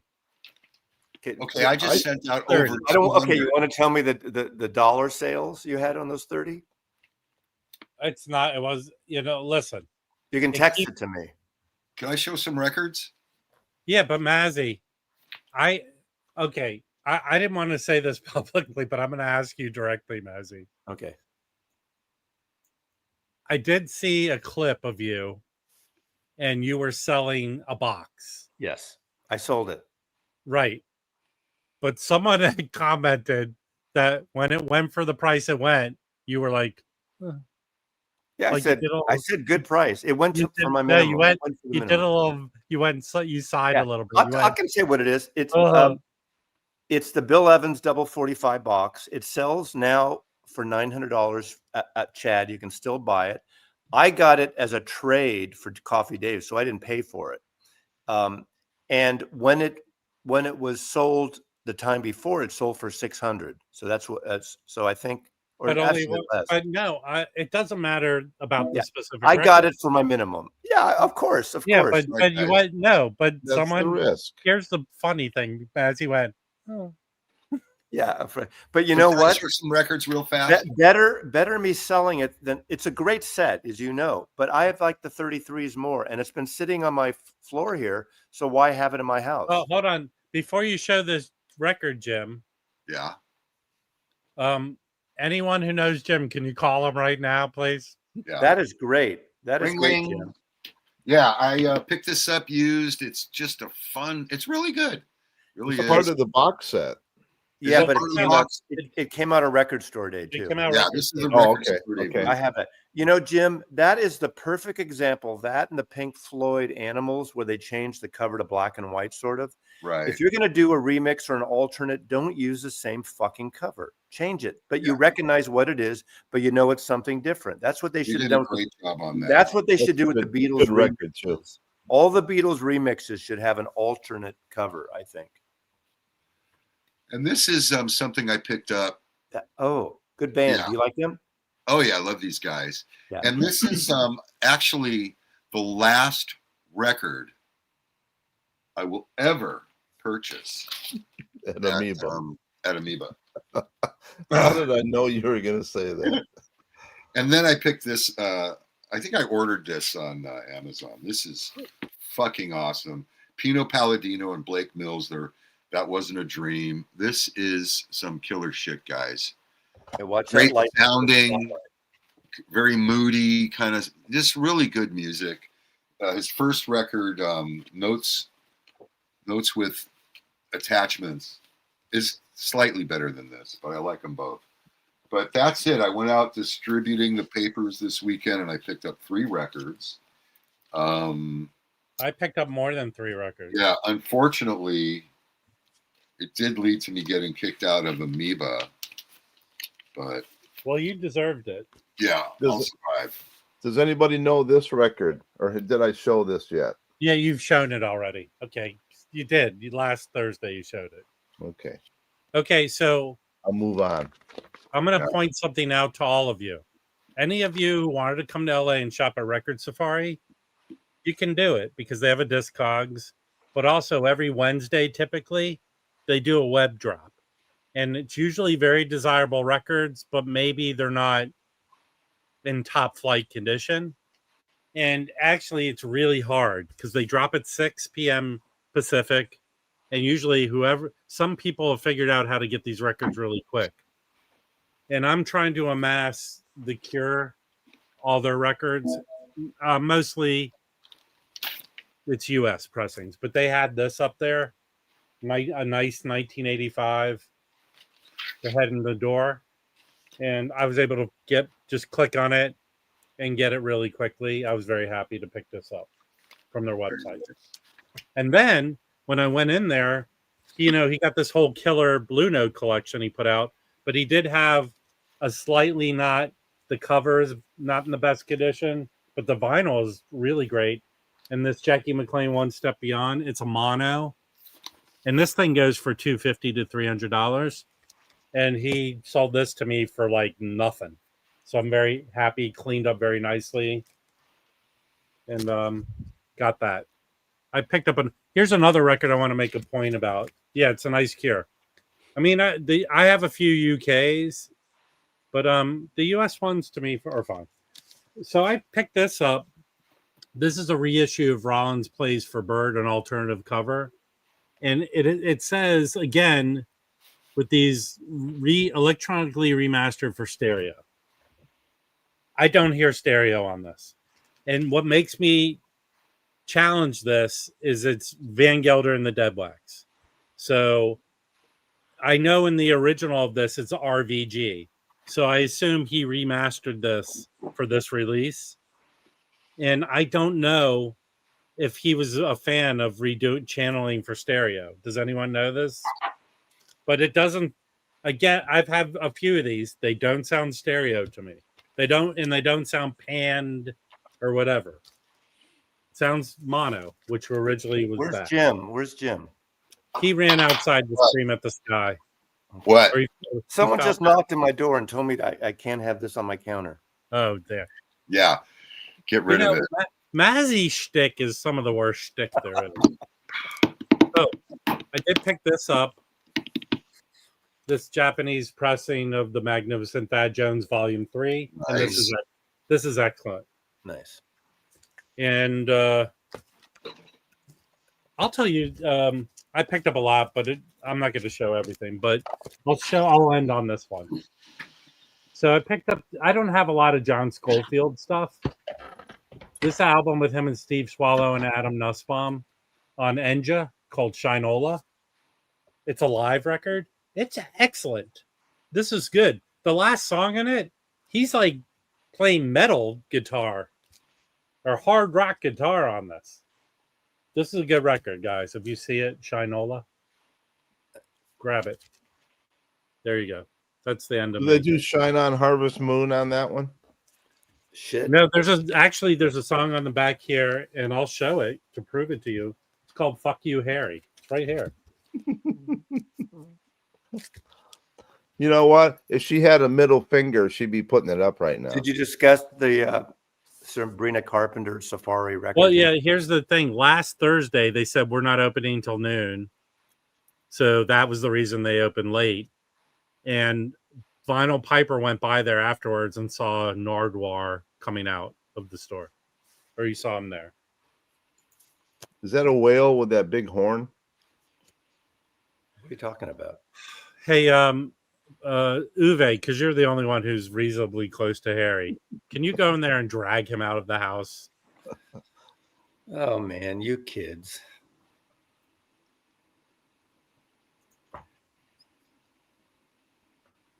So I think that Wings announcement's a bummer. Well, the cut artwork is ridiculous. He's reissuing the same shit over and over. Yeah, I mean, well, you have to think the reason they're doing it is because people are buying it, right? Of course. You know, I think he wants to compete with Lennon too. Well, the Beatles do have an arrangement about their solo stuff. Hey, Daddy Bog, I'm very close to blocking you from the channel. Okay. Anyway. If you're going to say something that is even remotely funny, which I don't think you ever have. Okay. Isn't it kind of weird, Harry, the other day to have, Sting, Bruce Springsteen, Paul McCartney, and Donald Trump in the same arena at the same time? Well, okay, Mazzy, you make a joke of this, but I do. Apparently I don't know what the state of tennis is in the world, meaning people watching it and the ratings and all that. But it seems like the U.S. Open put out a word to all the publicists that they're going to give free tickets to all the famous people. So all I've been seeing is famous people going to watch tennis. Well, you know, when Trump came out, everyone was booing him, but they weren't. They were going, Bruce. Yeah. Well, he was there with his daughter. When I saw Lou Reed, they went, Lou. Okay, congratulations. Like boo. And then the word is they're not saying boo, they're saying Lou, right? Isn't that a quote from something? But I saw Courtney Cox go up and kiss Bruce Springsteen because remember they danced in the video. He made her a star. She was no one then. Producer came up and said, "Who is that? I want her in my TV show." That's okay. All right. That's happened to me. It was a good almost 10 years before she was on Friends. It was an attempt. Show. I think maybe she got the Family Ties. From there, she went on Family Ties. I watched the Meet the Millers or whatever that's called the other night. It was pretty good. It was pretty funny. Harry has the worst movie reviews. It's like you're in agony watching movies. Well, John Wick 4, what a waste of time that was. Oh, I liked it. Just watched John Wick 1, 2, 3 It's just all it is just how many people can we shoot I saw South Park. in I watched 2 South Park hours last night with no plot? I watched the new South Park. It was excellent. Most excellent. I'm watching. All I'm doing is football season. I put the games on and I clean and listen to music. That's what goes I heard on. it was a good weekend. It was, yeah, it was. My team won. I saw a clip of something, maybe a college game or something, where a defender comes racing to the line. He hits the line just as the ball is snapped, and the motherfucker he grabbed the snap. He intercepted the snap.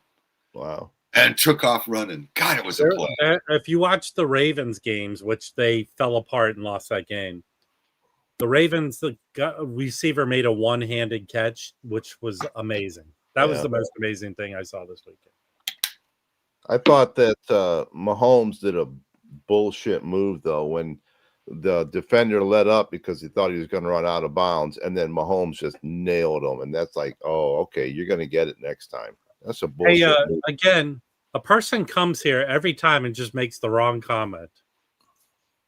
I'm from Washington, D.C., although I've lived in LA most of my life. I'm a Commanders fan. Redskins. That's my team. That's who I support. But I'll watch a game. And I am not a Rams fan or a Chargers fan. They're Rams fucking left. Georgia Frontieri. And Chargers. I'm going to watch that. I haven't seen it, but I will watch not it. Oakfield, not as good as the first one. It's not. Well, the first one wasn't real good. Yes, it was. The first what? Nobody. Oh, I liked it. Hey, Daddy Bog, weren't you there when they invented baseball? I'm pretty sure you were. He's right, though. They're ruining the game. They're not ruining the game. You know, I watched the game. You know what happened? Someone got injured during the game. So they're not. I don't know what you're talking about. Spinal Tap was on. Daddy Bog, weren't you there when they took a basket, like a apple picking basket, and they put it up on a tree and threw a ball through it? Weren't you there when that happened, Daddy Bog? Aaron Rodgers was responsible for yet another Jets loss. Yeah. This time he was on the other team. I'm going to bring us back to music. Spinal Tap was on Fallon last night. Oh, yeah. Excuse me. And they performed with guests. And the whole front line was 5 bass players, no guitar players. They played Big Bottom. It was great. Oh, that's great. And they're funny. They got interviewed ahead of time. Yeah. That opens Friday. And he didn't have a cucumber wrapped in tinfoil down his pants. He had a wand. I don't know. No, he had a wand down his pants. Hey, Daddy Bog was, I hate to give this away, but Daddy Bog was there when the wheel was invented, everyone. Hey, man, I went to a Lakers game when Jerry West was playing, and I sat next to the guy from the Rams back in the he turned into a reverend. Anyway, I sat next to a football player. Rosie Greer. I sat next to Rosie Greer. Hey, Jim. On the floor. Rosie Greer knocked the gun out of Jim's hand. Yeah. Dan B. I agree with you, Dan B. Don't kill her. I agree with you, Dan B. But yeah. Hey, did you ever hear the phrase? Have you ever heard the phrase? Have you ever heard the phrase, the best invention since sliced bread? When Daddy Bog hears that, he goes, I was there. Does anybody watch that YouTube channel, the Chit Show? It's a takeoff on the Office. No. And the guy's name is Chit. But it's not the Chit Show. It's the Chit Show. Yeah, it's good. It's good. It's well done. Now they're doing a newspaper version of The Office. They are. Hey, the worst fans I've ever encountered in my life are Philadelphia Eagles fans. 100%. And you know what? Earlier in the season, they beat the Eagles. So whatever. They didn't predict the team to get to the championship game, and they did. So you can brag all you want. I'm going to guess you're not a sports guy anyway. Rocco. So when the Raiders were in LA, there was more violence in the parking lot than there was in the stadium. I think it's the team, because the same with Oakland and LA, and the Raiders are just. Yeah. I don't think so. Not so much in Vegas anymore, but whatever. Hey, yeah, that's another thing. Hey, Rocco, where were you when did you run out and chase your ball down in the outfield of that Phillies Marlins game? Thank you. I used to see Al Davis on a Monday after the game. He had an apartment near where my father's boat was, and he'd be standing there on the balcony. Oakenshield, Henry Diltz photographed the new Spinal Tap album cover, recreating his CSN couch cover. They hired him again, which is good if they wanted that concept. It's great they hired the original photographer. Henry Diltz. He did a thing in Seattle one year. I went up and saw his display of all his album covers. Good guy. He's an amazing. He's such a nice guy. He has given free artwork to Record Collector News for 17 years for free. So just a great guy. I think we're going to do it. Maybe he should talk to Amoeba for you. Or you should talk to the guy who sued me back in 2020. Hey, hold on. I have a good idea for you, Jim. It just popped into my head. What if you go to a record company and say, can you put an ad in my paper? And say, you can pick up this record at Amoeba. Would that suffice Amoeba? Right. I'm curious. Do you get any label advertising? Not really. They don't do much print. They don't really have to. I get a lot of independent stuff that advertises, but the Sony or Warner Brothers or those guys. Rocco. Honestly, I've never really pursued it. Rocco, since I host this show, you're going to lose with every comment you make that are derogatory. Again, you're going to lose. So stop. Hey. Apparently, Record Collector News missed the big Seattle record show coming up in October, but that's okay. Which one is that? It's the one at Seattle Center. It's October. Oh, yeah, it's the. I didn't miss it. I didn't miss it. I ignored it on purpose. It's the Seattle record. If you want to be listed in my calendar, you buy an ad. Oh, it's the Seattle they wouldn't buy an ad. The other guy does. The little what's his name does. He buys ads from me all the time. The Lake City show. Lake City. He buys ads, so he's in the calendar. Yeah, Burl. He's a great guy. Burl's okay. Been around forever. Man, when you were in the business in the store, did you know Tim Thompson, the Sony rep? What city was he out of? No, I think he was out of L.A. When I had my store, even though I didn't sell new vinyl, I sold all used. He would always send me promo packages on all the new Columbia release stuff. Nice. Great guy. I just wondering if you knew who he was. No, I knew the San Francisco reps, not the LA. Okay, I knew the only LA reps for MCA and ABC. Obviously, I think he liked me because he was a big supporter and fan of Springsteen, and he knew I was. So got it. I did meet or talk to the guy, Eric. I forgot his last name. Flanagan. Yeah. I've been friends with Eric when he used to work at Tower Records. Yeah. He texted me. Because he wrote the notes on the new upcoming record, the new one, Electric. His father was on the city council here in Tacoma for many years. Yeah. Hey, Rocco, you're not unique with me giving people shit. See the three people on screen? I've been giving them shit all morning. I give this. And we still come back. We talked about the one label that does advertise with me, Independent Project Records. They do vinyl, but they also do these CDs that are. Well, they sent me some stuff, and I did a whole feature on their record. Yeah, they're the ones that safe sleeves. They're located. Their headquarters are in Bishop. Yeah, they started in 1983 or 4, and one of the first records they did was the very first Camper Van Beethoven record. Right. That cover is amazing. And they put out some really cool shit, really good stuff. Those CD comps are great. Morning, Jeff. Yeah, I have really some. Good. They're. It's a funny size though. The CDs, yeah. I don't know what this means. I don't know what this comment means, Rocco. It means I don't understand what it means. I gotta take her outside. I'll be right back. Yeah, Independent Project Records advertises pretty much every issue. Yes, he is, Danby. You know what the great thing about the Commanders, Redskins, whatever you want to call them, is the amount of old Redskins that come back and are involved in the area and the team. If they leave and play for another team, they always seem to come back. And for 100 years, Sonny Jurgensen was the radio voice. He was a color guy. Him and Sam Huff, who was a big old Redskin player. Listen, Matthew Petty.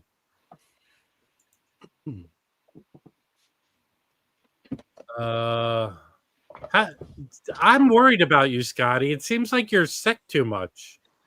Quite often. I don't know how you get sick too much. You need to take some ginger root or something. What is the thing you take? Vaccinated, man.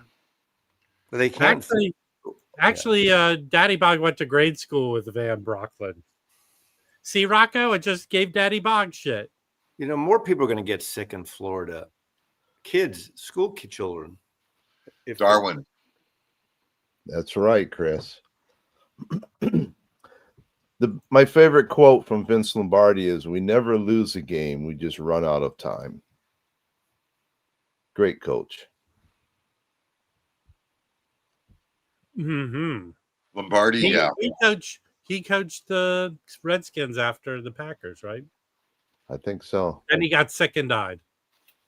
That's what it does. So the reason, like the father on Freaks and Geeks. You know what happened? He died. Yeah. That guy. Hey, listen. Just to give you a peek on the inside, our messenger of death of us on screen is Harry. Harry really enjoys letting us know that someone died. So no one brought up this morning the elephant in the room. Alan Davis, or what was his name? Supertramp. Yeah. It's the elephant in the room for you. I like Supertramp. So yesterday. You know how many people texted me that yesterday? I think it was Harry the first. No, I didn't know. I never said a word. Okay, who texted me? Hey, here's the deal. The guy lived in Long Island. He died on Long Island. Yeah, Idiocracy, definitely. Mike Jones. You know, it's not that long of an island, really. There's longer islands. No, it's pretty long, man. No, because someone should bring it up. Isn't it Matt? Which one is that? Drive from the city. To drive from the is killer. Yeah. So good. To drive from the city to the tip of Long Island, it's like 3 hours. Ivan, yesterday people were texting me that. I brought it up just because I don't like a band doesn't mean I don't have any sympathy for someone dying. I'm not like that asshole. There's only one person in the entire planet that I think should die with hot pokers in his eyes immediately in front of a camera. No, I just want him to have a massive stroke and spend the rest of his life shitting his pants and babbling like a I'm fool. with you. I want him to have a poop. Hold on, Harry. Harry, it's been confirmed he does that anyway. Oh, okay. Well, close. Yeah, no, this particular cover is shot, but it might be me. I'm kind of hard on stuff. Weren't all the jackets the same though? All those boxes, or they got a number on them? Because you might be able to find a clean cover somehow. Yeah, no, I could probably find another cover, but I don't really give a shit. It's just a great sounding record. Honestly, I've never heard one of those original UHQRs. Oh, really? I used to have a bunch of them. They got really pricey, so I sold them. Mark brought the Sgt. Pepper here of that one, and I'd never heard it. It is the best pepper I heard ever. Yeah, I used to have it. I stupidly sold it. But what do they go for now? 1,500, 1,000. Wow. For that title, yeah. Well, for Sgt. Pepper. Yeah, this title nowhere. How much were they when they came out? $100. So, yeah, I bought it used, for whatever. For whatever? However much I paid back in 1980, blah, blah, blah, at Rockaway Records. I mean, I got the Freakout map off the wall at Rockaway for $100. It's about $2,500 now. Wow. I've seen them in my local store. I think has a couple on the wall. The well, there's fake ones, but Rockaway has a prototype with Zappa's comments all over it. Zappa's notes.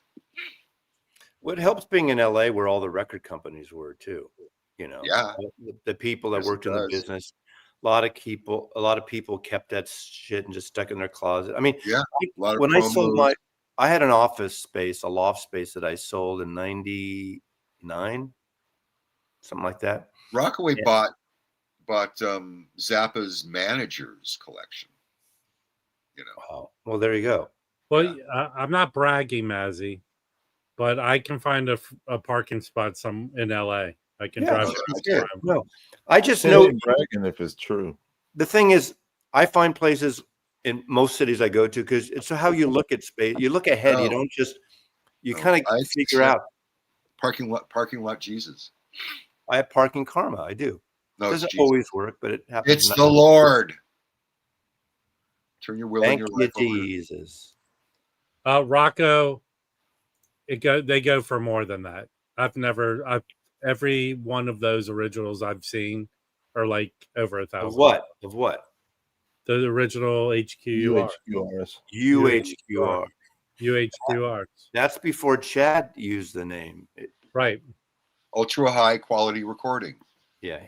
Chad bought it. He Well, it Jeff, you know why their business model is the way it is? Because they don't care anymore. They've made all the money they need to make. They make more money off of renting the building than they've always sold off all their property, right? They made tons of dough. They're great though. They still have such great collections. They still really compete and buy shit. Daddy Bog, you were there when the original rock show washed on shore, right?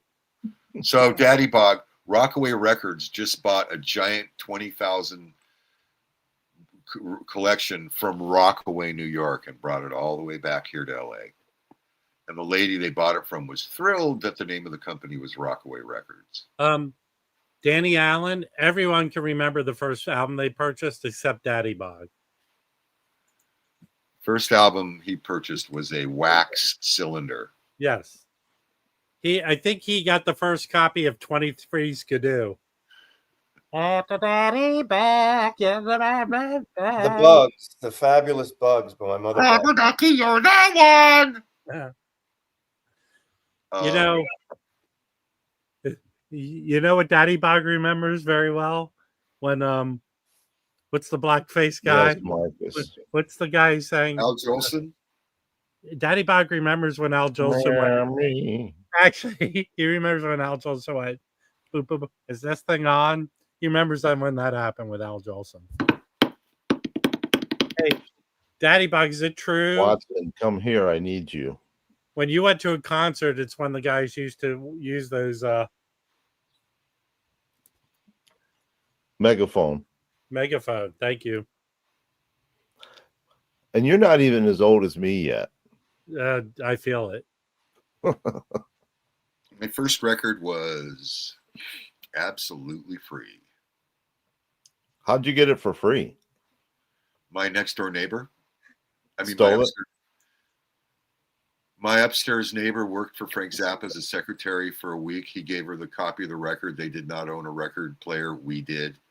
It became my You've first told record. this story before. You asked. Harry. You asked. Harry. You asked, Harry.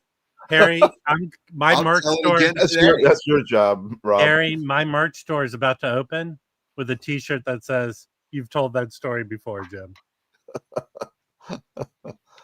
No, just I'm pretty sure the first album I ever bought was Soundtrack to a Hard Day's Night.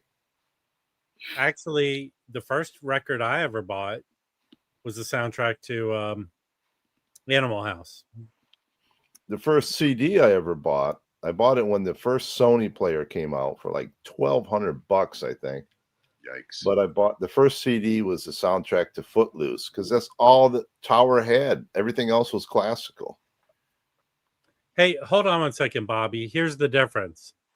For an old dude, Bobby, you are a little hip. Like you understand recent references, and you don't fart dust. I think Daddy Bog actually farts dust. No, I think Bobby Gass does as well. I'm sure he does. I do. No, don't get me wrong. Bobby Gass is a grumpy old dude. Oh, I do. But he's not. Listen, Bobby Gass, Daddy Bog still rolls cigarettes up in his t-shirt. My brother used to do that. Whatever you do, don't ship anything to Bobby using UPS. Hey, let me Agatel explain. says hello.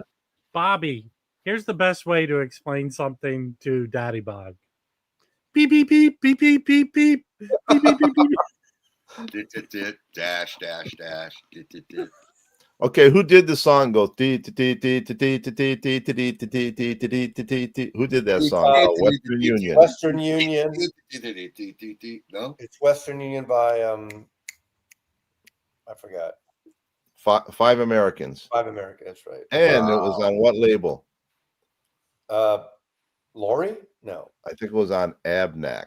Hey, if you're gonna read a message, I'm giving you all a piece of advice. If you want to read like an email or a message to Daddy Bog, you have to read it like this. Dear Daddy Bog, stop. And lawyers, guns, and money. Stop.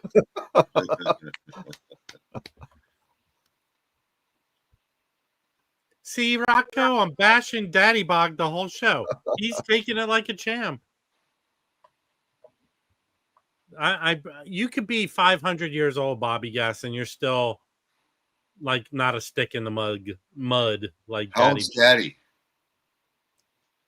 Getting old. As far as I'm concerned, Daddy Bog's 300 years old. It's. I don't feel like I'm in my 70s. I really don't. Well, you look it. You just look Oh, it. thank you. Yeah. You know, here's how you know how I know you're old, Harry. What? When you go, Who's talking? I just like some clam chowder. That's how I know you're old. You know what? Hey, how come I'm on the TV? Fuck you, Rob. I'm not making clam chowder anymore. I'm making corn chowder from now on. Corn chowder is better than clam chowder. No, it's not.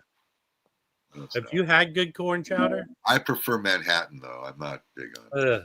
That's no, worse. first we take Manhattan, then we take clam chowder. Yeah. You know what, Harry? A good clam dip at a party is good, but not clam chowder as a main dish. No, clam chowder is excellent. Well, the problem was I forgot that I made it, and it sat there on the stove, and nobody had it. Hey, hey, Rocco, I bet you did you shoplift the cassette? There you go. I'm making cioppino tonight. That's it. Going to Fish King, ring a ding. Gonna make some cioppino. It's expensive, but I'm gonna do it. I'm making meatloaf. Don't let your meatloaf. Don't let your.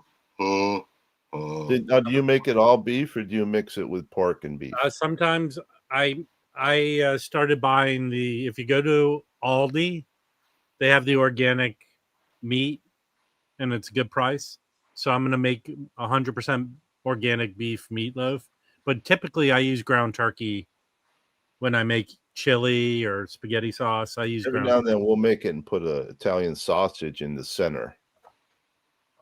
In the meatloaf. You know what, Harry? Actually, I'm going to ask you something. And if you've never had it, you need to get it. Have you ever had a turducken? Do you know what it's once under the clinical supervision of a doctor?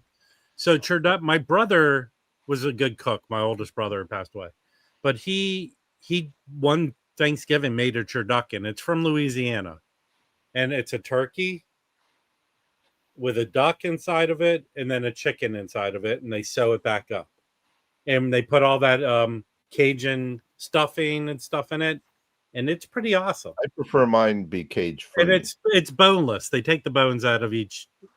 They debone them, just like them, and what happened to Jason. Novice Nick, Novice Nick, please, you were here earlier. Please chime in on how good a turducken is. I do all the cooking in our house. I do most of the cooking too. Anybody here who's had a turducken, let Harry know how good they are. I think you could order them in the mail. They mail them to That you. would be tough to cook, I think. No, it's usually pretty good. To me, a turducken is like, are you fucking serious? Have you ever seen the video of the kid pulling all the stuff out of the frozen turkey? No. And he pulls out the neck bone. He goes, "Oh my God, it was a boy."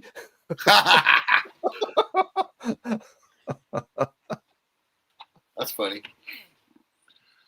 Where did you see this at, Danny? Where'd you go in Richmond?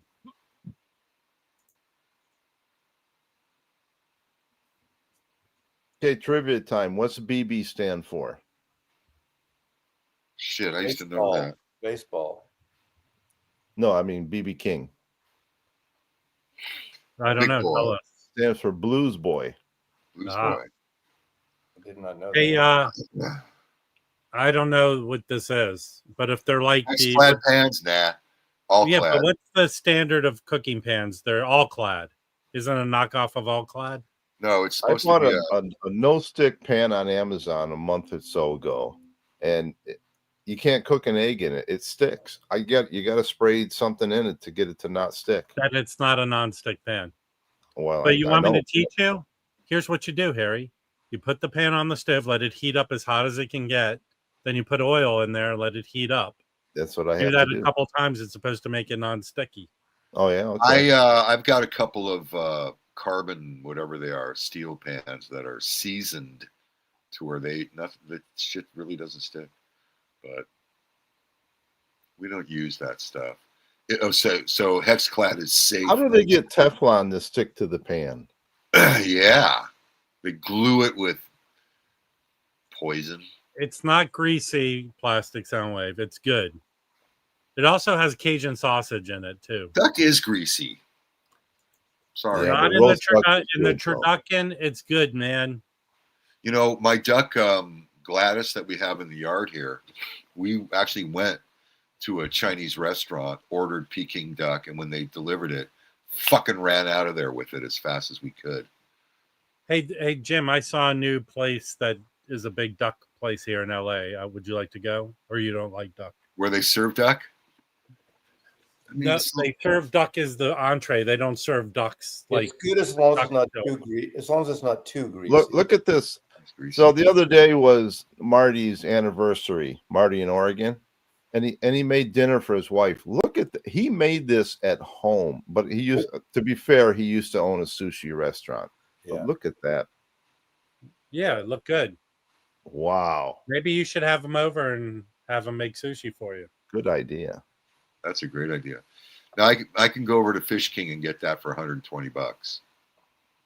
And I really like sushi. That's one of the things I'm looking forward to on our Japanese trip. I love sushi too. Oh man, that'll be killer over there. I hope.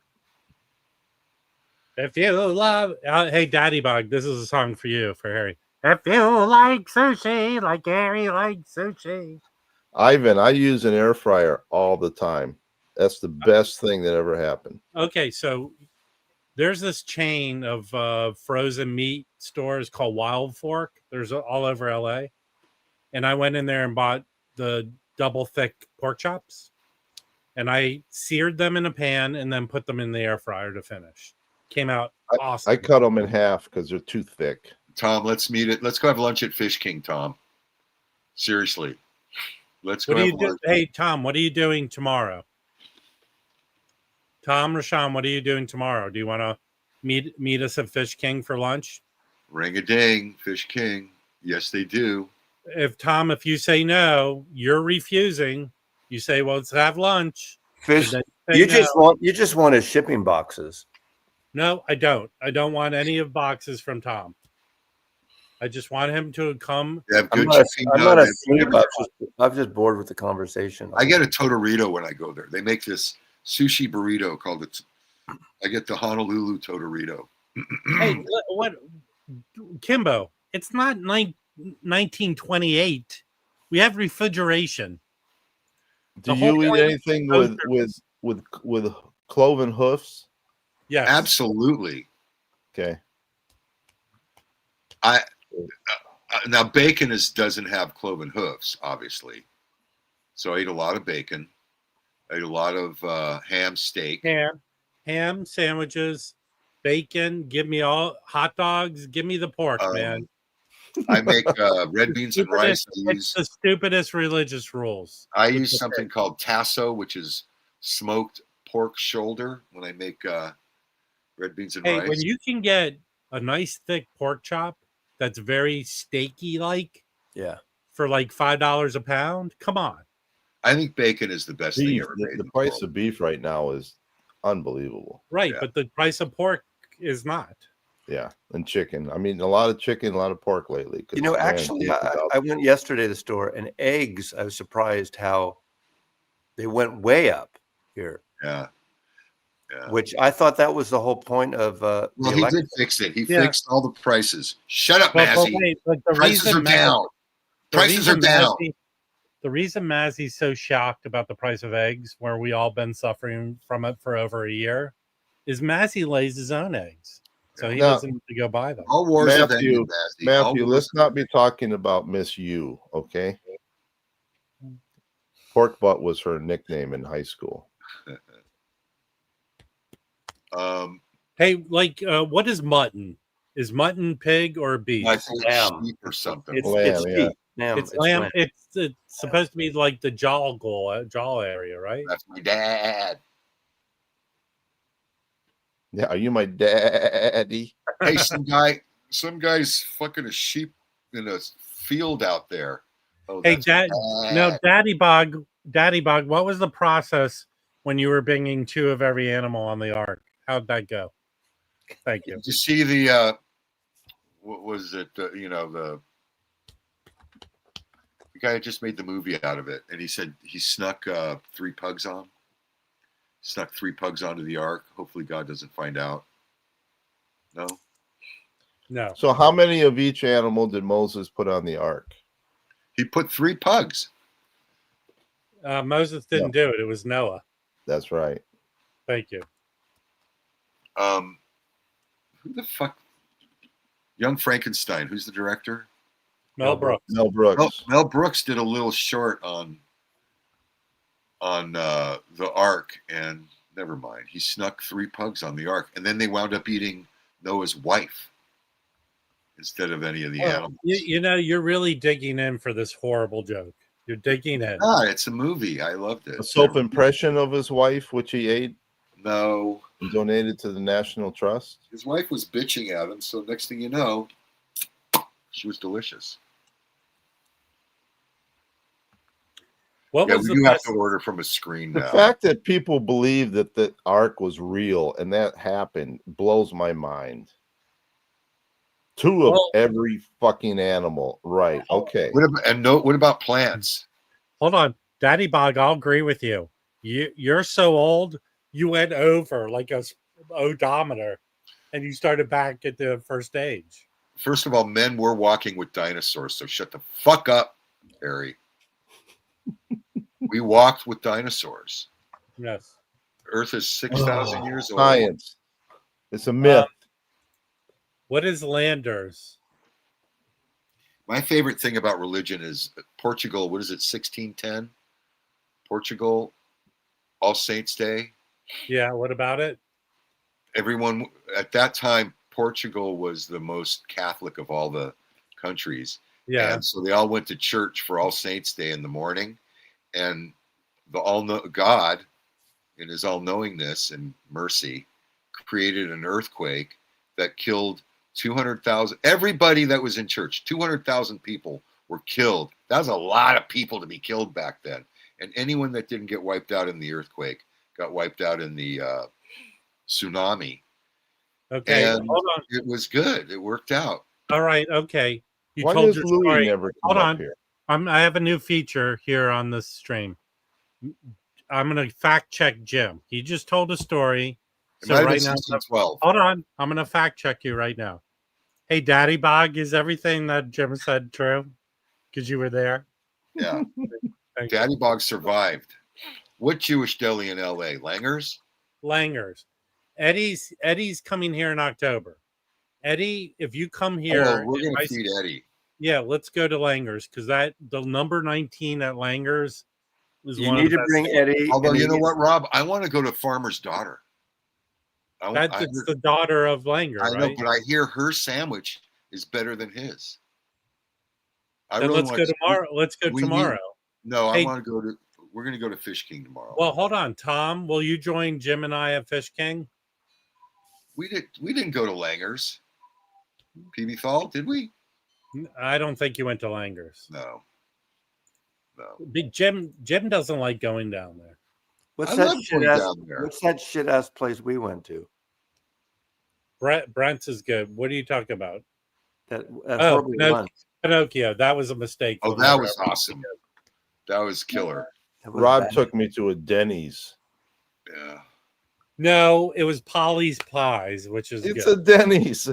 It's the same as a Denny's, and they didn't even have pizza. Polly's Pies. Come on. So the deli near Laurel and Ventura is Arts. Oh, that place is not good. Oh, I think we went to Arts. Yeah, we did. Arts is not good. Not as good as no. It was a Jewish. You got to spell. Come on, Patrick. You can spell Jewish. All right, we've hit Jewish. It's Jewish. We hit the 2-hour mark. What we've learned today. Ivan, come with us to Fish King, please. We learned that Jimi Hendrix, McCartney, Supertramp, and another to be determined reissue coming out. Yeah. And if you happen to buy a record at Amoeba, ask them where's Record Collector? No, actually, everyone, seriously, there's still 146 people here. Everyone, please email Amoeba and ask them why they don't have copies of Record Collector News. Seriously, tell them you went in the other day and you went to try and get one and it wasn't there. Okay, please. Angela, I loved your Tokyo video and stuff. It's interesting. Looking forward to the new album. Hey, Angelo, when you come to LA, we'll take you to Langer's for take you to Langer. If it's still there, he's threatening to close again. You know, I'm going to do my impression of Angelo eating pastrami. Oh, in my place, we call this corned beef. Thank you. We call it Blappenschluger. Why do you do that? That's not even a good impression. Bonsoir, farewell, auf Irish. Wiedersehen, good night. Angelo, I saw was it Instagram, wherever, that little rehearsal you're doing, that Irish thing. You know what you reminded me of a little bit? Luca Bloom. You know Luca Bloom, who is the brother of Moore of. Oh, hold on, Angelo. You're an original. You don't remind me of anyone. That's the but that song reminded me of a Luca Bloom song. All right, I'm out. Bye. Christy Moore's brother. All right, bye everyone. Thank you. Have a lovely day. See you on Thursday.